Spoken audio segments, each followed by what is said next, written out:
Hello and welcome back मेरे math वाले दोस्तों। तो ये क्लास नाइन्थ के चैप्टर कौन सा पहला चैप्टर नंबर सिस्टम्स का लेक्चर 2 है। ठीक है। तो ज़्यादा टाइम वेस्ट नहीं करेंगे। ठीक है। फुल्ली मोटिवेटेड हो गए। सेशन की नई शुरुआत है। लेक्चर 1 अगर देख रखा है बहुत अच्छी बात है। मैं इसमें बहुत सारे एक्स्ट्रा क्वेश्चंस भी कराने वाला हूँ प्लस लेक्चर 1 का रिवाइज भी कराने वाला हूँ। तो कॉपी पेन लेके तैयार हो जाओ। ठीक है। लेक्चर 2 को शुरू करते हैं। लेक्चर 2 है। तो शुरुआत करते हैं रिवीजन से। तो लेक्चर 1 में हमने क्या क्या पढ़ा था? हमने टाइप ऑफ नंबर्स पढ़ा था। हमने पहले तो पढ़ा था कि नंबर क्या होता है। तो नंबर मैंने बताया था कि वो फंडामेंटल क्वांटिटी होती है किस चीज के लिए रिप्रेजेंट या मेजर करने के लिए। मैंने कहा था किसी चीज को मेजर करने के लिए या किसी चीज को नाम देने के लिए जिसमें हम काम कर सके और हर कोई व्यक्ति समझ सके, उसी को मैंने नंबर कहा था। प्लस मैंने वहां एक और चीज बताई थी कि जो नेगेटिव साइन होता है, नेगेटिव साइन क्या बताता है, नेगेटिव नंबर्स क्या बताते हैं। हम वहां पे नाम वगैरह में नेगेटिव नाम तो देते नहीं है। तो नेगेटिव मैंने बताया था कि वो डायरेक्शन को बताते हैं। अगर मैं कह रहा हूं आगे, तो मैंने कहा कि अगर आगे को हम पॉजिटिव कह रहे हैं तो अगर उसके अपोजिट डायरेक्शन में यानी अगर पीछे जाएंगे तो हमने उसे नेगेटिव कहा था। तो उसके बाद बात करते हैं टाइप ऑफ नंबर्स की, टाइप ऑफ नंबर्स और उनके सिंबल्स। तो सबसे पहली चीज मैंने बताई थी, ये मैंने ट्री सा बनवाया था, पिछले बार भी बनवाया था। क्या था? सबसे ऊपर था रियल नंबर्स। मैंने बताया था दो तरीके के नंबर्स होते हैं हमारे पास। कौन कौन से? एक होता है रियल नंबर और एक होता है इमेजिनरी नंबर। हमें क्लास 9th और 10th दोनों ही में रियल नंबर पढ़ना है फिलहाल, अभी जो सिलेबस है उस हिसाब से। हमें क्लास 9th और 10th में अभी जो सिलेबस है उस हिसाब से हमें सिर्फ रियल नंबर पढ़ना है। 11th में आपको कॉम्प्लेक्स नंबर्स देखने को मिलेंगे।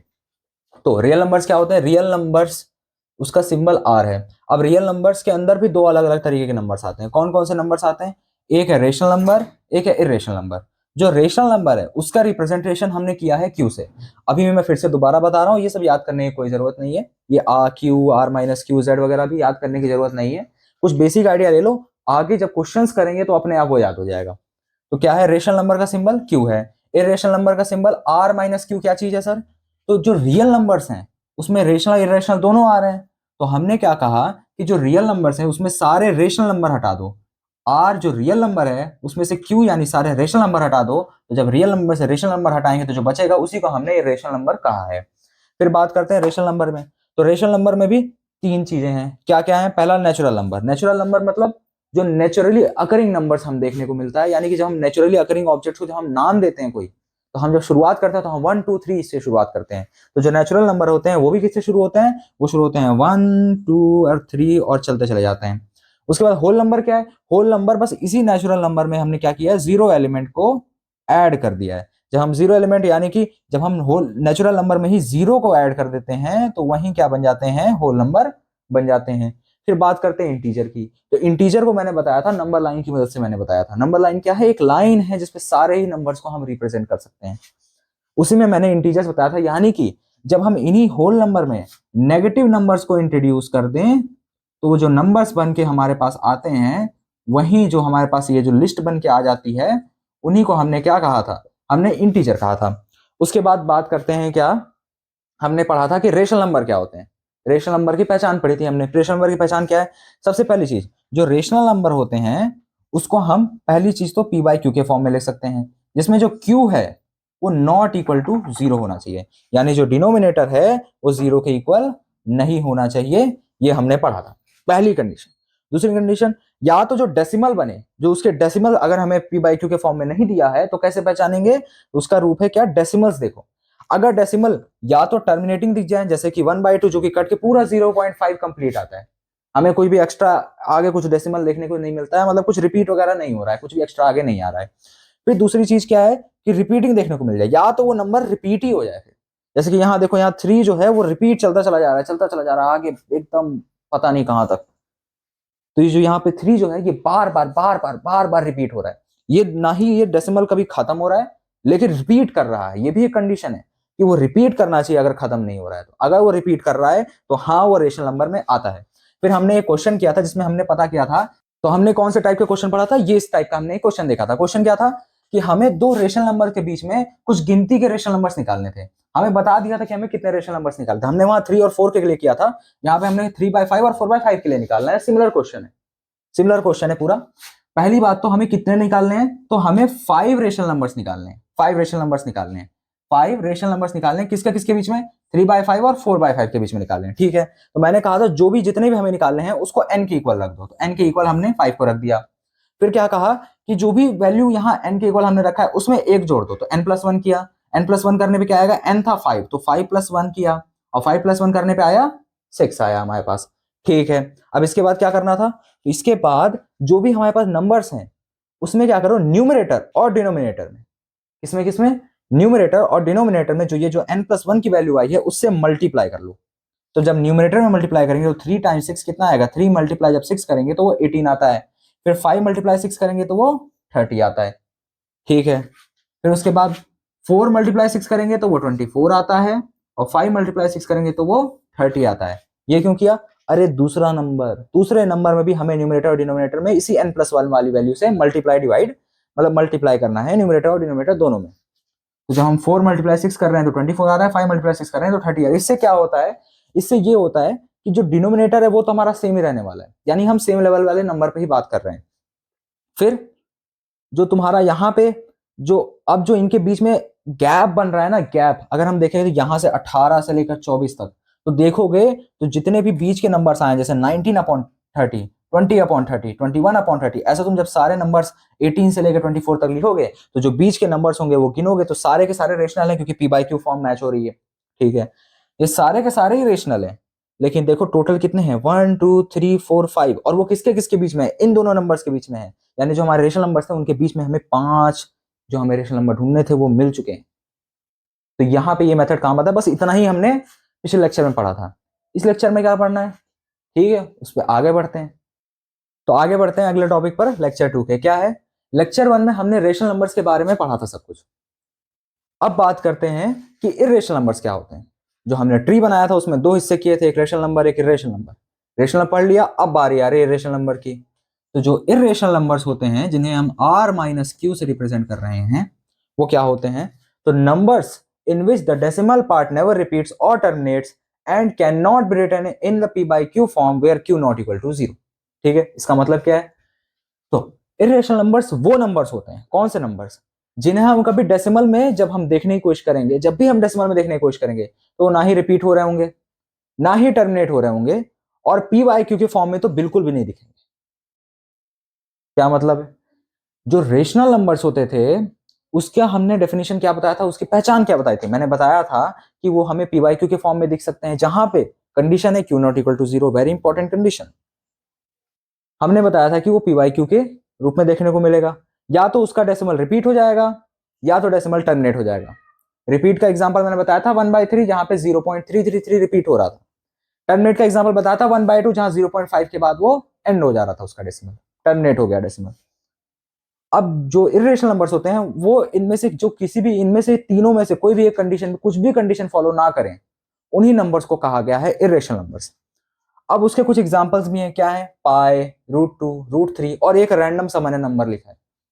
सर आपने अपनी मर्जी से नंबर लिख दिया, अरे अपनी मर्जी से इर्रेशनल नंबर, ये सर आपको कैसे पता इर्रेशनल है। देखो यहां पे एक बार ध्यान दो, मैंने अज्यूम किया है, हमने कोई रैंडम से दिमाग में लगा के ऐसे नहीं कहा है कि कभी रिपीट नहीं होगा। हमने अज्यूम किया है कि ऐसा सा इर्रेशनल नंबर है जिसकी शुरुआत मैंने ऐसी दिखाई है, और मैंने कहा है कि आगे रिपीट नहीं होगा। हमने ऐसा डिसाइड किया है कि हमने कोई ऐसा सा रैंडम नंबर लिया है जो आगे रिपीट नहीं होने वाला है। सर इसकी क्या जरूरत है, आपके क्वेश्चंस में जरूरत है। हाँ, आपके क्वेश्चंस का एक सवाल का जवाब है ये, उस क्वेश्चन पे आगे जरूर बढ़ेंगे आगे। फिलहाल इसको एक बार समझ लेते हैं कैसे ये इरेशनल है। तो आप पहले नोटिस करिए ये है 1 0, ये पहली बात तो ये खत्म नहीं हो रहा, डॉट डॉट डॉट यहाँ रिप्रेजेंट कर रहा है कि ये चलता चला जा रहा है, खत्म नहीं हुआ, पहली कंडीशन फॉल्स, टर्मिनेट नहीं हो रहा। ठीक है, फ्रैक्शन में क्या, नहीं फ्रैक्शन में लिख नहीं सकते, यहाँ डेसिमल अगर तुम हटाते हो तो नीचे कितने ही जीरो बना लोगे। फ्रैक्शन को जब भी हम डेसिमल को फ्रैक्शन में कन्वर्ट करते थे तो हमारा क्या मेथड रहता था, डेसिमल हटाओ, नीचे वंस के आगे 0 0 0 0 करते चले जाते थे हम। कितने जीरो लगाओगे, इन्फिनिटी जीरो नहीं लगा सकते। तो फ्रैक्शन में इस नॉर्मल मेथड से तो नहीं बदल सकते। आगे हम सीखेंगे कि रिपीटिंग डेसिमल्स को कैसे फ्रैक्शन में बदलते हैं। हालांकि उसके लिए भी कंडीशन क्या है, देखो पहली चीज क्या है कि 1 0 1 0 0, क्या ये रिपीट हो रहा है, 1 तो दिखा लेकिन उसके पहले यहाँ एक ही जीरो था, अब यहाँ 2 0 आ रहा है, फिर 1 आया, फिर अब 3 0 आ रहा है, अब 1 के बाद 0 आया नहीं, सीधा 1 आ गया। ये तो कुछ भी रिपीट नहीं हो रहा, रैंडम है, कुछ भी नहीं है, रैंडम है। बस इरेशनल नंबर्स वही है जहां पे कुछ भी रिपीट ना हो, मतलब कहीं ना कहीं ब्रेक हो ही जाए। अगर कहीं रिपीट भी करे, जैसे अगर मान लेते हैं कि चलो 1 के बाद 0 1 आ गया, देखो ये 1 0 1 1 0 1 रिपीट हुआ, लेकिन फिर उसके बाद 1 1 1 आ रहा है, और फिर उसके बाद 0 आ गया। अब देखो अब क्या रिपीट हो रहा है कहीं, और इसके बाद फिर मैंने 0003545 कुछ ऐसे लिख दिया। अब देखो, अब ये रैंडम सा नंबर लग रहा है कुछ रिपीट हो रहा है, तो हम कह सकते हैं कि कोई भी ऐसा नंबर जिसको हम ऐसे दिखा रहे हैं, ठीक है, हम इसे इरेशनल नंबर मान सकते हैं। जरूरी नहीं है इरेशनल नंबर हो सकता है आगे जाकर कभी कभी कभी रिपीट हो जाए आगे जाके, लेकिन हमने माना है कि आगे कभी रिपीट नहीं होगा, इसलिए हम कह सकते हैं कि ये एक इरेशनल नंबर है, इसलिए हमने इसे इरेशनल कहा है। ठीक है, इस चीज को समझना, ऐसा नहीं है कि मैंने रैंडम सा नंबर उठा के कह दिया इरेशनल आंसर आगे जाके रिपीट नहीं होगा, क्या हो सकता है रिपीट, लेकिन हमने कहा है, हमने माना है, हमने जब इस नंबर को उठाया तो हमने यही माना था कि आगे वो कभी रिपीट नहीं होगा, इसलिए हमने कहा कि ये इरेशनल है, क्योंकि हमने कहा है, हमने जब इस नंबर को लिखा ही था, जब हमने इस नंबर को डिफाइन किया था तो हमने कहा था आगे रिपीट नहीं हो रहा है, इसीलिए हमने कहा कि ये एक इरेशनल नंबर है। ठीक है, अब बात करते हैं क्या इसे पी बाई क्यू के फॉर्म में लिख सकते हैं, तो हम नहीं लिख सकते। रिपीटिंग डेसिमल्स को पी बाई क्यू के फॉर्म में लिख सकते हैं, उसका भी क्वेश्चन हम करेंगे, लेकिन जहां पे कोई भी चीज रिपीट नहीं हो रही है उसे हम पी बाई क्यू के फॉर्म में नहीं लिख सकते। ठीक है, बाकी सारे एग्जांपल्स भी देख लो, जैसे कि पाई है, तो पाई की अगर हम बात करें तो पाई के बारे में हर समय हम सर्कल्स की वजह से, सर्कल्स की मदद से समझते आ रहे हैं क्या है पाई। तो पाई की वैल्यू आपने याद की होगी, अप्रोक्सीमेट वैल्यू होती है, अप्रोक्सीमेट लगा देता हूं मैं, इक्वल टू तो होगा नहीं, 3.14159265 डॉट डॉट डॉट, कुछ ऐसी ही वैल्यू होती है। ये चलती चलिए, देखो यहाँ कुछ रिपीट नहीं हो रहा है, ये चलता चला जाएगा इन्फिनिटी तक, हमें नहीं पता कहां तक जाएगा। वैसे ही अगर हम बात करें रूट 2 की, तो रूट 2 की भी हम अप्रोक्सीमेट वैल्यू पढ़ते हैं, अप्रोक्सीमेट वैल्यू क्या है रूट 2 की, वो है 1.4142 डॉट डॉट डॉट, ये चलते चला जाएगा, बिल्कुल ऐसे ही। वही बात करें अगर हम इस रूट 3 की, तो रूट 3 भी क्या है, रूट 3 की भी अप्रोक्सीमेट जो वैल्यू आती है वो आती है 1.732 डॉट डॉट डॉट, ये है, ये चलता चला जा रहा है, कुछ रिपीट नहीं हो रहा है, ना ही कहीं टर्मिनेट होने वाला है। तो ये जो इस तरीके के स्पेशल नंबर्स हमें देखने को मिले हैं, इन्हीं को हमने कहा था इरेशनल नंबर। तो इरेशनल नंबर की पहचान क्या है, जहां पे वो क्या कर सके, रिपीट ना हो, टर्मिनेट ना हो, पी बाई क्यू के फॉर्म में ना दिखे। जहां पे भी आपको इस तरीके के नंबर्स दिख जाएं जो इनमें से किसी भी कंडीशन को फॉलो ना करें, वो कैसे कहलाएंगे, वो सारे के सारे ही इरेशनल नंबर कहलाएंगे। अब कुछ सवाल भी कर लेते हैं इरेशनल नंबर। ठीक है, आगे बढ़ते हैं। तो अब बात करते हैं कुछ क्वेश्चंस पे, इरेशनल नंबर्स के क्वेश्चंस पे। तो हमें सबसे पहला क्वेश्चन यही है कि हमें बस इन नंबर्स में से 5 नंबर्स हैं आपके सामने, आपको बस इसमें से पहचानना है कि कौन सा इरेशनल है, कौन सा नहीं है। मैं यहां फिर से लिख देता हूं, रूल क्या होता है, रूल क्या होता है कि टर्मिनेट, जो डेसिमल है वो टर्मिनेट नहीं होना चाहिए। दूसरा क्या है, रिपीट, डेसिमल क्या रिपीट होना चाहिए, तो नहीं होना चाहिए। तीसरी कंडीशन क्या है, पी बाई क्यू के फॉर्म में, जहां पर क्यू जो है वो नॉट इक्वल टू 0 नहीं होना चाहिए। जहां पे ये 3 कंडीशन फेल हो जाए, इन तीनों में से कोई भी एक कंडीशन फेल हो जाए, आप कह सकते हैं, मतलब जहां पे इन तीनों में से कोई भी कंडीशन फेल हो जाए वो एक इरेशनल नंबर नहीं कहलाएगा। ये तीनों कंडीशन ट्रू होनी चाहिए, और ट्रू का मतलब क्या है कि ना ही वो टर्मिनेट हो, ना ही रिपीट हो, ना ही पी बाई क्यू के फॉर्म में दिखे, ये ध्यान रखना। पहली चीज क्या है, पहली चीज तो यह है कि 225 रूट के अंदर 225 लिखा हुआ है, रूट के अंदर 225, ठीक से याद है क्या है 225, पता है 225 क्या है। 225 जो होता है, अगर क्यूब्स तुम्हें याद किए हो, तो जो वो होता है वो 5 का क्यूब होता है। और अगर स्क्वायर रूट्स को सॉल्व करना तुमने सीखा है तो तुम्हें पता होगा तो इसका आंसर क्या आएगा, क्या आएगा, कमेंट में जवाब दो पहले, तो आंसर क्या आएगा। तो रूट के अंदर 5 क्यू का जो आंसर आता है वो असल में ये आता है कि यहां से 3 है टोटल हमारे पास 5, दो में से दो जो है 5 की पावर 2 इंटू 5, ये लिखा हुआ है असल में। इसका मतलब ये है कि 5 की पावर 2 इंटू 5, ये जो 5 की पावर 2 जो है वो रूट से बाहर आ जाएगा, और जो ये एक 5 बचा है वो रूट के अंदर रह जाएगा। तो ठीक है, ये हमारे पास नंबर मिला है। क्या इनमें से कंडीशन पे ध्यान दें, क्या रूट 5 का भी देखो, रूट 5 टर्मिनेट होता है क्या, पहली बात इस पे ध्यान दो। 5 तो दिख रहा है टर्मिनेट होता है, इंटीजर है, वो तो साफ साफ पता है, वो तो इरेशनल हो ही नहीं सकता। बात करते हैं रूट 5 पर, क्या रूट 5 टर्मिनेट होता है, नहीं होता। क्या रूट 5 रिपीट होता है, रिपीट भी नहीं होता, रूट 5 रिपीट भी नहीं होता है, और ना ही वो टर्मिनेट हो रहा है। इसका मतलब क्या है कि रूट 5 इरेशनल है।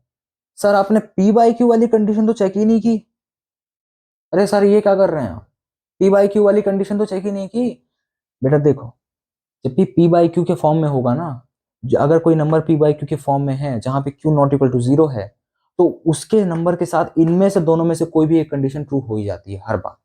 हर बार मैंने 1/2 तुम्हें दिखाया था, तो 1/2 में क्या हो रहा था, वो टर्मिनेट तो हो ही जा रहा था, भले रिपीट नहीं हो रहा था। 1/3 की बात करें तो वो रिपीट हो जा रहा था। ये सारे ही पी बाई क्यू के फॉर्म में है। मैंने जानबूझ के इस लिस्ट को ऐसे बनाया है, तुम्हें पी बाई क्यू चेक करने की कोई जरूरत नहीं है। तुम क्या करो, चेक करो टर्मिनेट या रिपीट। अगर ये हो गया तो ये ऑटोमेटिकली नहीं हो। अगर इन दोनों में से कुछ भी नहीं है, या तो टर्मिनेट हो जाए या तो रिपीट हो जाए, अगर दोनों में से कुछ भी नहीं है तो वो पी बाई क्यू तो होगा ही नहीं होगा। ये मैं पहले ही बता दे रहा हूं, तुम्हें पी बाई क्यू चेक करने की जरूरत ही नहीं पड़ेगी। वो पी बाई क्यू नहीं होगा। अगर टर्मिनेट और रिपीट नहीं हो रहा है, दोनों में से कोई भी नहीं हो रहा है, तो वो पी बाई क्यू के फॉर्म में भी नहीं होगा।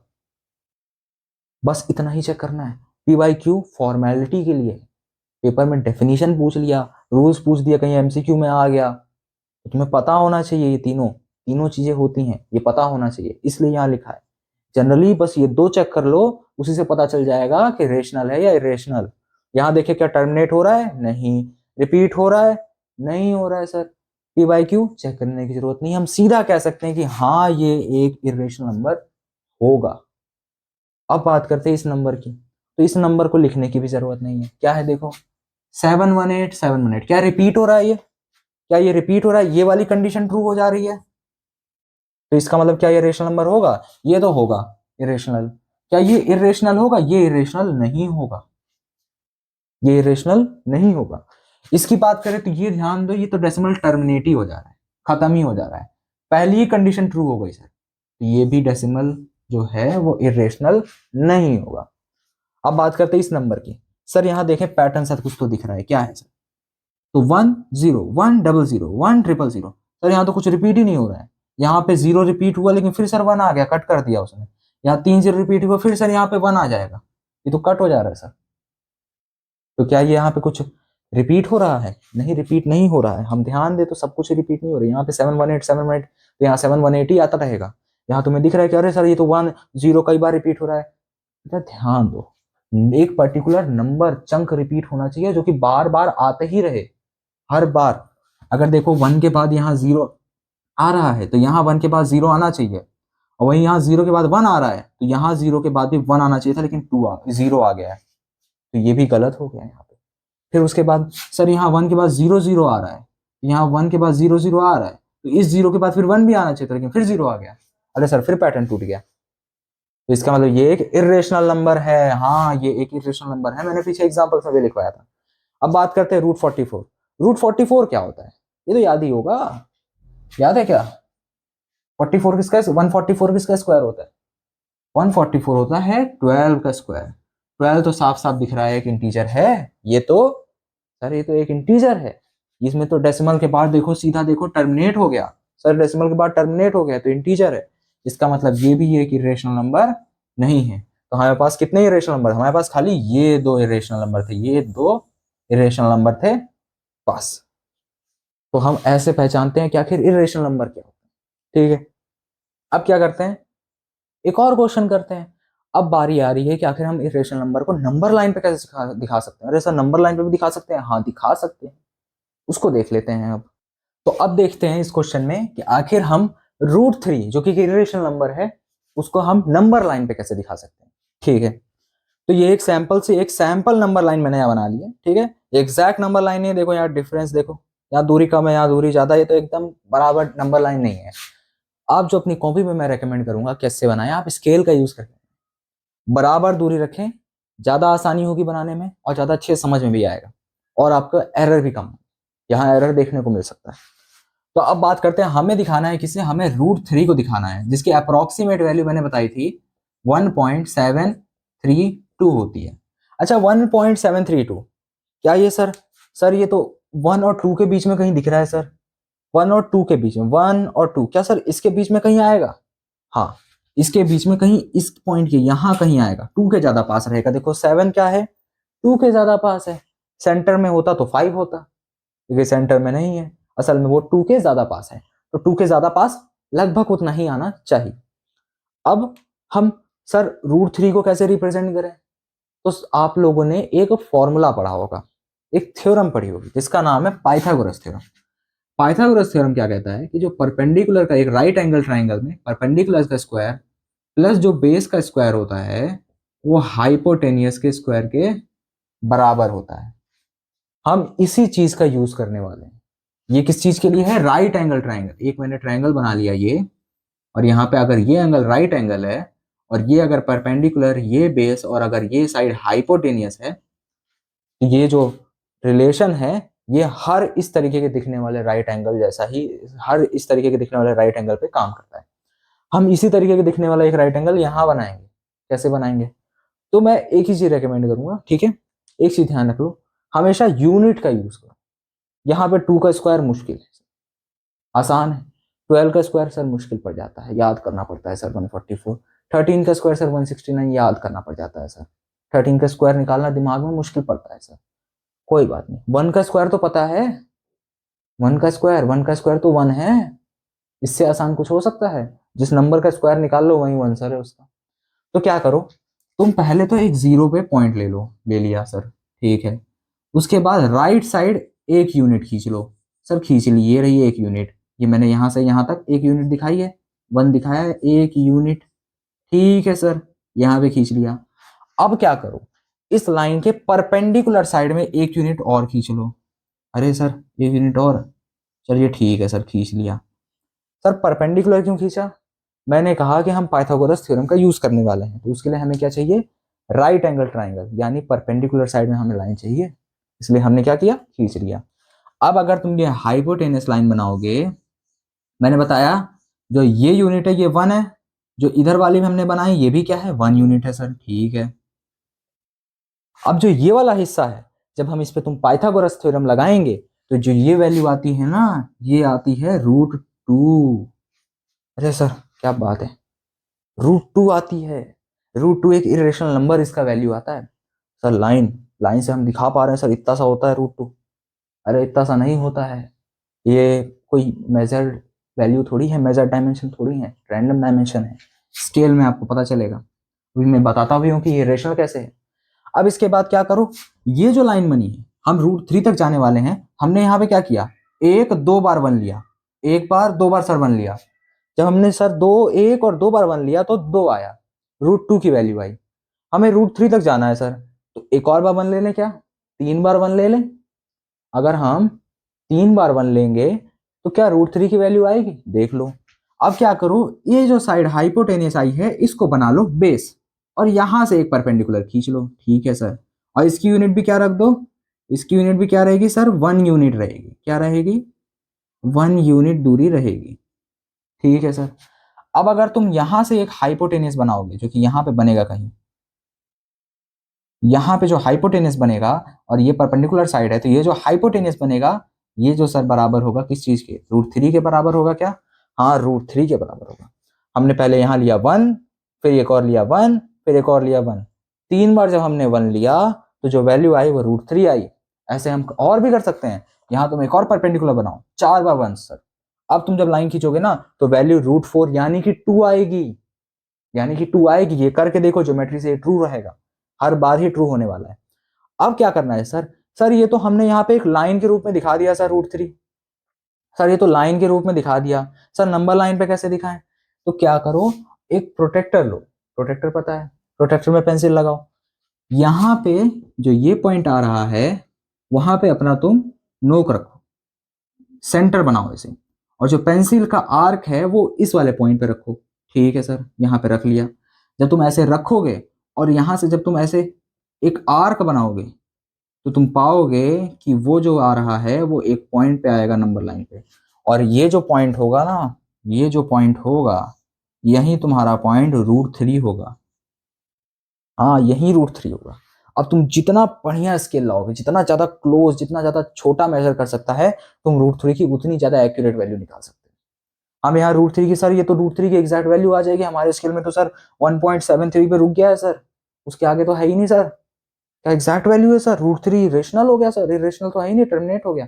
नहीं, ऐसा नहीं है। तुम जितना ज्यादा क्लोज जाओगे, जितना ज्यादा अच्छी रीडिंग वाला तुम स्केल लोगे, उतनी ज्यादा छोटी होती चली जाएगी रीडिंग, और ये आगे का 3, 2 और भी आगे के मिलते चले जाएंगे तुम्हें, डिजिट्स मिलते चले जाएंगे। छोटा मोटा एरर हो सकता है जो ऑब्वियसली है, ह्यूमन एरर है, और ये एग्जैक्ट वैल्यू ऑब्वियसली ये नहीं है एग्जैक्ट वैल्यू, ये एक इरेशनल नंबर है तो इसकी एग्जैक्ट वैल्यू नहीं ही आ सकती।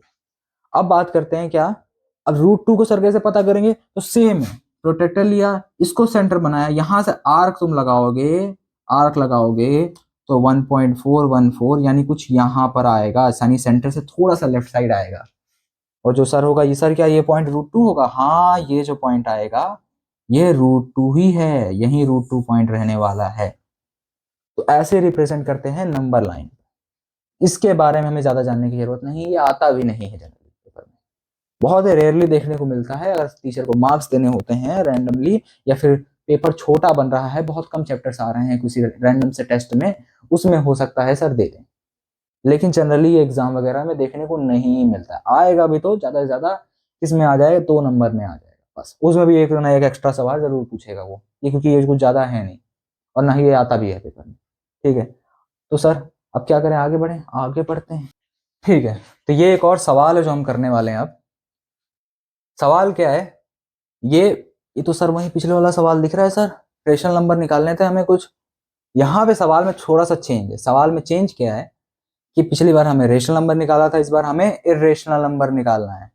हाँ, इर्रेशनल नंबर निकालना है सर। इर्रेशनल नंबर कैसे निकालेंगे, देखो कैसे निकालते हैं, किसके किसके बीच में निकालना है, 1/7 और 2/7 के बीच में निकालना है। सर 1/7 और 2/7, ओ माय गॉड, कैसे निकालेंगे सर, ये तो रेशनल नंबर्स हैं, ये तो फ्रैक्शन है सर, उसमें तो हम n+1 कर लेते थे, यहाँ पे क्या करें। तो उसके लिए मैं तुम्हें एक कॉन्सेप्ट पढ़ाने वाला हूँ, जिसका मैंने एग्जाम्पल देते वक्त भी यहाँ पे यूज किया था, उसी से मैंने वो एक्स्ट्रा एग्जाम्पल वाला जो मैंने नंबर लिखा था उसी से लिखा था। कॉन्सेप्ट क्या है कि तुम अपनी मर्जी से रेशनल नंबर लिख सकते हो, इरेशनल नंबर, अगर तुम उसको डिफाइन करो सही से। तो इरेशनल नंबर कुछ और नहीं है, डिफाइन हम बस उसे करते हैं, उसको डिफाइन करना पड़ता है, वही इरेशनल नंबर होता है। देखो कैसे होता है, मैंने वहां पे एग्जाम्पल में लिखा था 0.1 0 1 0 0 1 0 1 1 2 3 4 0 लिखे, डॉट डॉट डॉट ज्यादा लिखा है मैंने, एक्सप्लेनेशन के लिए लिखा है मैंने, समझाने के लिए लिखा है क्या चीज है। देखो तुम यहाँ पे शुरू में कोई भी नंबर लिख सकते हो, यहाँ कोई जरूरी नहीं है 1 1 लिखा है, और कोई जरूरी नहीं है 1, क्या जरूरी है क्या 1 नहीं, 0.1592 कुछ भी लिख दो। अब तुमने यहाँ 0 लिख दिया, अब 1 0 0 कर दो, अब 1 1 2 3 0 कर दो, अब 1 1 2 3 4 0 कर दो। ये कर सकते हो कि नहीं कर सकते हो। अभी भी क्या ये एक इरेशनल नंबर होगा, हाँ सर, ये तो कहीं रिपीट ही नहीं होगा, ये तो चलता चला जाएगा। हाँ, ये एक इरेशनल नंबर नहीं है, ना इसमें कुछ रिपीट हो रहा है, ना ही सर ये टर्मिनेट हो रहा है, लेकिन आगे हमने कुछ लिख दिया, एक्स्ट्रा भी लिख दिया, तब भी वो काम कर रहा है। अरे सर इसका क्या यूज होगा, तो मैं बताता हूँ इसका क्या यूज होने वाला है। तो सबसे पहले हम कुछ ना एग्जाम्पल नंबर्स ले लेते हैं, एग्जाम्पल नंबर्स ले लेते हैं। क्या नंबर्स हैं, मैंने ले लिया 0.5, मैंने एक ये नंबर ले लिया, ठीक है सर 0.5 हमने ले लिया। इसका क्या करना है, अगर मैं कहूं कि 0.5 से कोई नंबर तुमको लिखना है जो 0.5 से बड़ा हो, क्या हो सकता है सर, 0.6 भी हो सकता है, बिल्कुल हो सकता है सर, 0.51 भी हो सकता है, बिल्कुल हो सकता है सर, 0.52 भी हो सकता है, बिल्कुल हो सकता है सर, 0.511 भी हो सकता है सर, हाँ बिल्कुल हो सकता है, 5 से तो ज्यादा ही है ये, 0.01 ज्यादा है, 0.011 ज्यादा है, 0.02 ज्यादा है, 0.1 ज्यादा है, ये तो पूरा।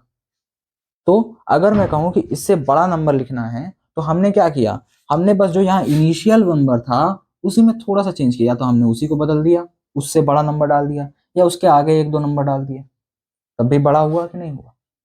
सर इसका क्या यूज होगा, देखो वहीं अगर मैं कहूँ कि तुम्हें 0.8 से छोटा नंबर लिखना है, छोटा नंबर क्या हो सकता है, क्या 0.7 हो सकता है, बिल्कुल हो सकता है सर, क्या सर 0.6 हो सकता है, बिल्कुल हो सकता है, क्या 0.8, नहीं 8 कहाँ होगा, 8 कहाँ होगा भाई, 0.71 हो सकता है, बिल्कुल हो सकता है, क्या 0.79 हो सकता है, बिल्कुल हो सकता है। ये सारे ही नंबर्स हो सकते हैं, क्या ये सारे ही 0.8 से छोटे हैं। सर इसका क्या करें, तो अगर मैं तुमसे कहूं कि 0.4 से कोई बड़ा नंबर लिखो जो कि एक इरेशनल हो, तो क्या कर सकते हो, अरे लिखो 0.4 है तो 0.5 कर दो उसका, उसके बाद रैंडम सा इरेशनल नंबर उठा के लिख दो। रैंडम सा इरेशनल नंबर मतलब 10 100 1000 डॉट डॉट डॉट। क्या मैंने 0.4 से बड़ा नंबर लिख दिया? लिख दिया? हाँ लिख दिया। अरे सर ये क्या, हाँ 0.4 से बड़ा नंबर लिख दिया है। वैसे क्या मैं 1/7 जो डेसिमल में आएगा उससे बड़ा नंबर लिख सकता हूँ? हाँ लिख सकते हैं। वैसे ही जैसे 0.2/7 से जो छोटा नंबर होगा क्या मैं वो लिख सकता हूँ? लिख सकते हैं। तो क्या मैं 1/7 से बड़ा और 2/7 से छोटा बीच में कोई नंबर ढूंढ सकता हूँ? बिल्कुल ढूंढ सकते हैं। और क्या उसके आगे ये लगा के उसे इरेशनल बना सकते हैं? बिल्कुल बना सकते हैं। तो क्या हमें बीच में एक नंबर मिला जो कि इरेशनल है? बिल्कुल है। हाँ जी सर। इसको फटाफट करते हैं क्या, क्लीन करते हैं और क्वेश्चन को सॉल्व करते हैं। ठीक है, तो ठीक है, जो मैंने 1/7 है उसको मैंने डेसिमल एक्सपेंशन में लिख दिया है, तो मैंने 2/7 को भी डेसिमल एक्सपेंशन में लिख दिया है। अरे सर ये क्या, आपने सर यहाँ तो हम नीचे लाइन लगाते सर, आपने ऊपर लाइन लगा दी, इस लाइन का क्या मतलब है सर? तो मैं बताता हूँ। जब भी कोई नंबर हो उसके आगे ऊपर एक लाइन लगी हो तो उसका मतलब होता है कि वो जो नंबर है ना वो रिपीट हो रहा है। डॉट डॉट डॉट डॉट, ये रिपीट हो रहा है, इंफिनिटी तक रिपीट हो रहा है। वैसे ही जो ये वाला हिस्सा है वो भी रिपीट ही होगा। ये जो यहाँ 1 4 2 8 5 7 ये पूरा नंबर रिपीट हो रहा है, इसलिए पूरे उसके ऊपर मैंने एक बार लगा दिया है, यानी इस जो यहाँ पे डंडी से लगा रखी है मैंने, इसे हम बार कहते हैं, वही लगा रखा है। इसका एक और एग्जाम्पल देख लो। क्या अगर मैंने लिख दिया 0.59 के ऊपर मैंने बार लगाया तो ये 5 यहीं रहने वाला है, जिसके ऊपर बार लगा है वो रिपीट हो रहा है, इसका मतलब बस ये है। इसको अभी हम आगे डिटेल में पढ़ेंगे। ठीक है, तो सर अब क्या करें, इस क्वेश्चन को कैसे करें? देखो मैंने अभी बताया था कि हम दो नंबर्स के बीच में आखिर एक बीच का नंबर हम कैसे लिख सकते हैं डेसिमल के रूप में। तो ठीक है, हम पहले इन दोनों के बीच में एक नंबर देख लेते हैं। 0.1 है सर, 0.2 है, तो इस 1 का 2 तो हम नहीं बना सकते। ठीक है सर, क्योंकि 2 बनाएंगे तो इसके आसपास पहुंच जाएगा सर, 2 नहीं बनाते हैं, कुछ और करते हैं, देखते हैं सर। 1.4 है सर, यहाँ पे 0.14 है सर यहाँ पे, और यहाँ पे 0.28 है सर, क्या इसका 1.5 बना सकते हैं? हाँ बना सकते हैं, इसका बना दो 0.15, कुछ भी बना दो, तुम्हारी मर्जी। इसका 0.2 भी बना सकते थे, बना सकते हैं, इसका 0.2 बना दो, कोई फर्क नहीं पड़ता। लेकिन बात यह है कि देखो 0.2 ये है और 28 ये है, हम बना सकते हैं, 0.2 ही ले लेते हैं। क्या कर लें, क्या 0.2 को अगर हम देखें तो क्या वो इसके और इसके बीच में आ रहा है? एक बार देख लेते हैं, चेक करते हैं। क्या सर 1 है यहाँ पे, 2 बड़ा है क्या? हाँ बड़ा है सर, इससे तो बड़ा है, इतना चेक हो गया, पहली चीज हो गई सर। अब चेक करना है क्या इससे छोटा है? हाँ देखते हैं। यहाँ 0.2 है, 0.2 सर भी तो मैच कर रहा है। यहाँ 0.2 0 है सर, यहाँ 0.28 है, 8 बड़ा 0 बड़ा सर, 8 बड़ा है, 8 बड़ा है, 8 बड़ा है, तो इसका मतलब ये नंबर इस नंबर से छोटा है। तो क्या ये बीच का नंबर हुआ, इन दोनों के बीच का नंबर। इसके बाद मैंने क्या कहा, जो रैंडम सा मैंने तुमको बताया था कि वो इरेशनल नंबर लिख दो, क्या है वो? 10 100 1000 1 1 2 3 4 बार 0 डॉट डॉट डॉट। ये जो नंबर देखने को मिला है, ये जो नंबर देखने को मिला है, यही नंबर जो है ये एक इरेशनल नंबर है। और ये एक इरेशनल नंबर किसके किसके बीच में है? 1/7 और 2/7 के बीच में है। तो क्या लिख सकता हूँ मैं यहाँ, 1/7 से ये नंबर बड़ा है और छोटा है किससे? 2/7 से, यानी बीच का इरेशनल नंबर तुम्हें मिल गया। यही है इस क्वेश्चन का आंसर। ठीक है, मैं इस लेक्चर को यहीं पे खत्म करना चाहूंगा, लेकिन लेक्चर खत्म करने से पहले कुछ होमवर्क प्रॉब्लम्स भी तो देते हैं, प्रैक्टिस कैसे होगी उस पर बढ़ते हैं आगे। तो ये है तुम्हारे कुछ कौन से होमवर्क क्वेश्चंस हैं, ये कुछ होमवर्क क्वेश्चंस हैं जो आपके प्रैक्टिस के लिए हैं। जब टाइम मिले आराम से करिए इस क्वेश्चन को, कोई जल्दबाजी नहीं है। ठीक है, क्वेश्चन जो मैंने करा रखे हैं उन्हीं में से हैं। क्या है? इरेशनल नंबर पता करना है इन दो नंबर्स के बीच में, दो फ्रैक्शंस दे रखे हैं मैंने, इनके बीच में इरेशनल नंबर पता करना है, अभी कराया था मैंने। Represent √5 on the number line, मैंने रूट वाले नंबर्स को कैसे रिप्रेजेंट करते हैं नंबर लाइन पे, वही बताया था, उसमें से एक क्वेश्चन ये है। और हमें चेक करना है क्या √3025 इरेशनल है या रेशनल। मेन चीज है कि चेक करना इरेशनल है कि नहीं। यस है, अगर है तो यस लिख देना, नहीं है तो नो लिख देना। बस इतना ही है, आज का लेक्चर ये कंप्लीट करते हैं, लेक्चर 2 होता है खत्म। अब मिलेंगे लेक्चर 3 में, तो मैथ करते रहिए, आगे बढ़ते रहिए। Thank you.